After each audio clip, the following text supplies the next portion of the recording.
All right, so it is currently 11:08 on April 9th, and just got back to a new place I'm staying at while I'm getting treatment.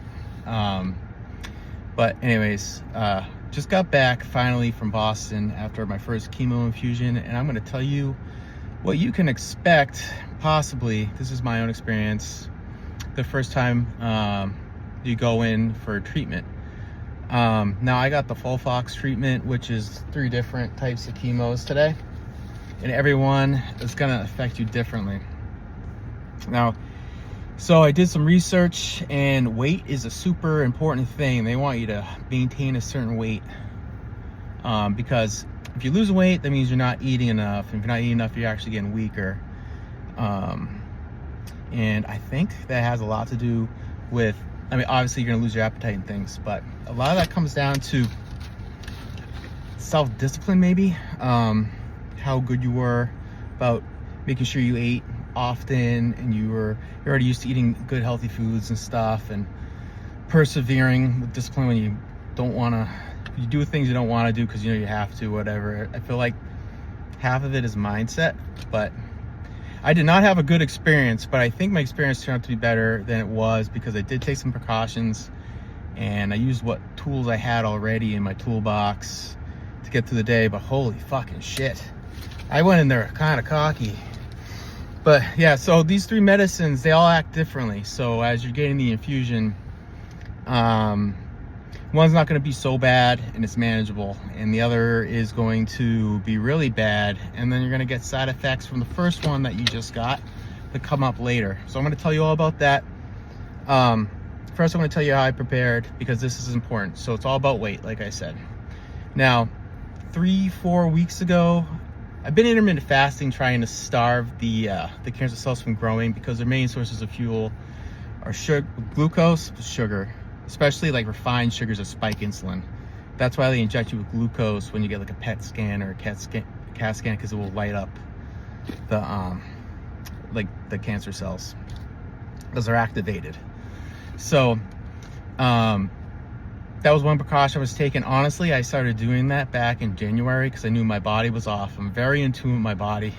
That's going to come up again, and I'm going to tell you why I was confused earlier. But yeah, I was needing all those naps and things. I knew something was wrong. I was running out of breath a lot. So it was actually a nice coincidence that I started doing that, because supposedly that helps. Anyways, I got too skinny. 3.5 weeks ago, I had a 6-pack. I don't have 6-packs. It wasn't like the most chiseled 6-pack, but I had a 6-pack with clear serratus muscles. I could do this pose and shit. That's not a thing that I normally can do.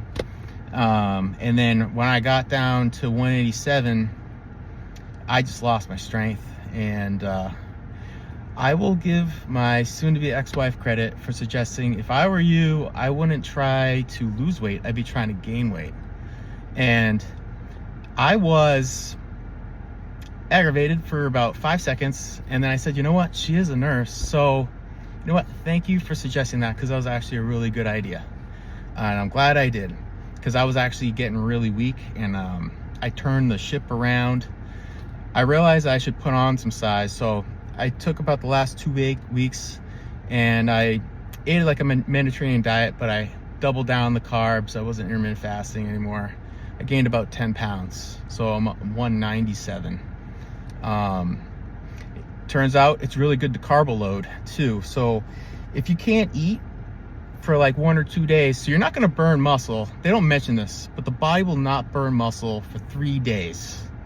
It's going to hold on to that if you're not eating. As soon as you get to the 3rd day mark, it's going to go into what's called a catabolic state. It's going to start eating muscle for energy. So one thing you can do to combat that, if you're too sick and nauseous to eat or drink even, if you carb load, your glucose would be high. And if it's super high, and you have like a lot of good carbs in there, say like potatoes, wheat bread, brown rice, stuff like that, it takes a lot more time to burn through. So you can actually have the elevated glucose levels, and it'll keep you sustained for 1 or 2 days. And you could fast. You don't need to eat technically. That's what I assume, just from my experience. If you have if you're already healthy and you have a lot of muscle mass on you, you'll be able to get away with this. Might actually be a good thing, because you're actually gonna promote going to a ketosis state. Technically, you shouldn't be there yet, because it takes 3 days to do that. Anyways, getting into the science. So that's what I did. And eating's really important, and I knew if I was gonna be nauseous, because I took it one step ahead. So I meal prepped. Brought this into the hospital, and right here, you're gonna think it's gross, but this shit is mint.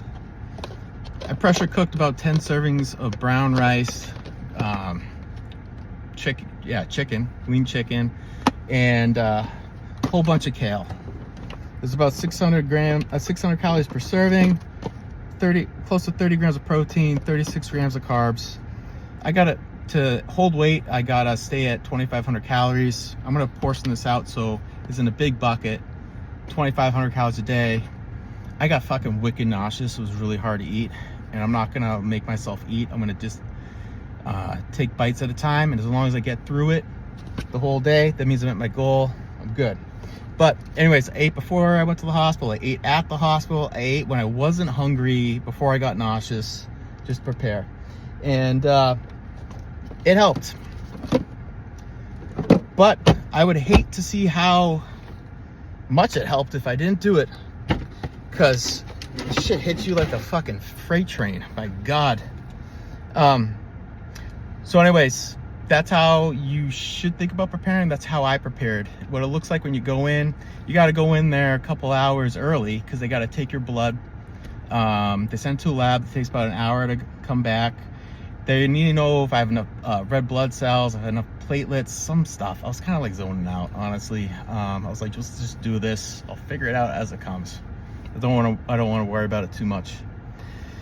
Then after they do that, you're going to meet with your oncologist, and he's going to review your blood work that you got taken before when you met them originally. He said I looked great. Everything looked in order, and I could get the infusion. So once the doctor gives you the okay, sends the orders to the pharmacy. The pharmacy is going to literally mix up your batch fresh there. Now, I'm doing the full Fox regimen, which is I'll fucking tell you. It's 3 different drugs. All right, so first one I got was oxaliplatin. This one wasn't too bad, but it gets bad when you're getting the other one. I don't know how to explain it. That was 2-hour infusion. So you just sit there, you're in a recliner, you meet some cool people. It was fun.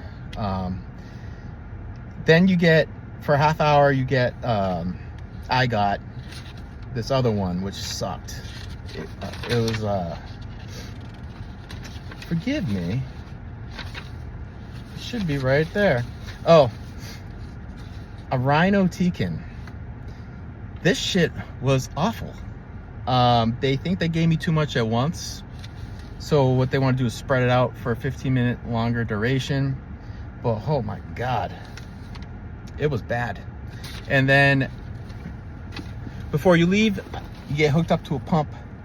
And this is going to be pumping 5 FU into me for the next 46 hours total. I don't know. I don't want to do the math.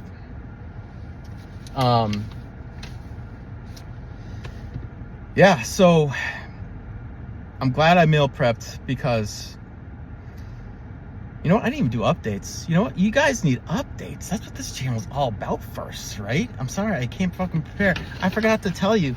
Bottle update, terrible. My apartment is littered with fucking bottles. It's awful. I had to go buy extra trash bags. I went into a dark space.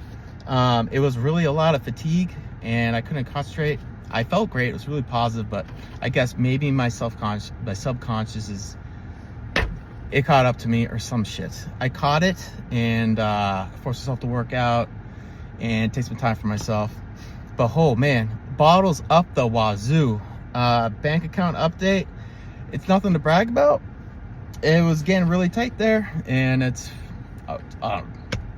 almost at $100, but then I got paid and now it's bumped up to like, what's to say it's at 1,300. That's not for long though. Date update. Got a big news, guys. Had one date. That's right. Your boy's still doing okay. It was a lot of fun. That's it for updates. Yeah, pretty good updates. Okay, that's solid. All right. How the fuck do I feel? Right now, I feel good, but that's because I'm sitting down. That's because, I don't know, some hours went by or whatever, but oh my God. So, the first one I talked about was all right. Nausea, but manageable. It was all manageable. Nausea, some hot flashes, would come and go in waves, but it was manageable. I wasn't afraid to stand up. I was a little disoriented, but I didn't need help. I could go to the bathroom if I wanted to. I was pretty comfortable, but I was getting like these little dips in blood sugar where I was like shaking, like I needed food, which that shouldn't have happened. That's why I'm glad I meal prepped, because if you are borderline, you have, I don't know, yeah, you need to eat, like you're not gonna feel good from this. At least I wouldn't think so. So that was okay, and I was like, this isn't so bad. Then that was for 2 hours, but then when I got hooked up to the irinotecan, or whatever the heck it's called,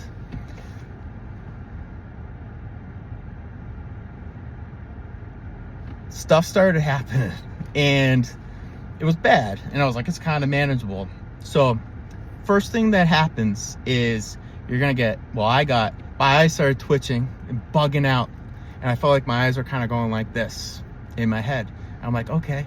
And if I looked at anything too long, instantly felt like I was close to throwing up. So I try not to look at things. Concentrating, not a good idea. Don't try to concentrate. It kind of, yeah, it definitely got a little overwhelming, but I was trying to manage all the stuff as it was happening. Hot flashes. They told me to dress warm because this shit makes you cold. It made me super fucking hot. I started sweating bullets. I sweat through my pants, my ass cheeks for some reason. Just sweat through my jeans. Kind of like this, like, floaty warm feeling. But then I was getting hit with like cold at the same time. My feet got cold, but my hands are hot. It's supposed to be the opposite. Muscle twitches. My back started having back spasms. My calves were spasming. This leg was spasming. But then, about 20-30 minutes into it, I had to pee, and I went into the bathroom, and I needed help to get to the bathroom. Peeing was no problem and all that, but I noticed my hands were sweating like fucking crazy. I didn't even realize it until I touched my own hands. It was like I ran them under the sink. They were that wet, and they were red hot. It was like I dipped my hands in bath water, and then I immediately knew that I was up Schitt's Creek, and it was like a freight train. It was like, boom, every symptom they listed, I got all at once. It was literally like I was on like an office chair, and someone was spinning me around. I just got totally disoriented, and I got every single side effect I'm reading right now, except for diarrhea and mouth sores, thank God. But runny nose, watery eyes, fatigue. I was like falling asleep, having to like take these little mini naps. But then I'd feel like I was gonna throw up. The muscle spasms were pretty intense. The eye twitching was crazy. What it was like a picture frame going in and out of focus. So the room would get big, then get small, big and get small. So you felt like you're like on a carnival ride or something, while you're getting these epic hot flashes, these bouts of nausea. The thing that sucks is you're like a 3-year-old that doesn't know what you want, and that's why I'm saying I was normally in tune with my body, and why I kind of struggled today, because I didn't know what my body wanted, and my body didn't know what it wanted. I got extremely thirsty, even though I probably already drank a gallon of water. And if you drink the water, though, you're gonna want to throw up. It feels like you drop on a roller coaster. So now you don't want to drink water, but you're starving for water, so you want to drink it again. So I realized if I took little sips and took a breath and held it in my mouth first, you need like 5 seconds before you do anything, because any movements is gonna just make another wave come. So this is basically what happened, and it was pretty debilitating. You're not gonna be able to work. I had a really hard, I was very weak. Okay, this is probably the most important thing. Super weak, like I had super low blood sugar. I couldn't really formulate sentences or communicate. Any form of thinking made me extremely agitated, because it made me physically ill. Yep. So I actually needed, after it was all done, I needed 20 minutes to sit down, to have enough strength to get in the wheelchair.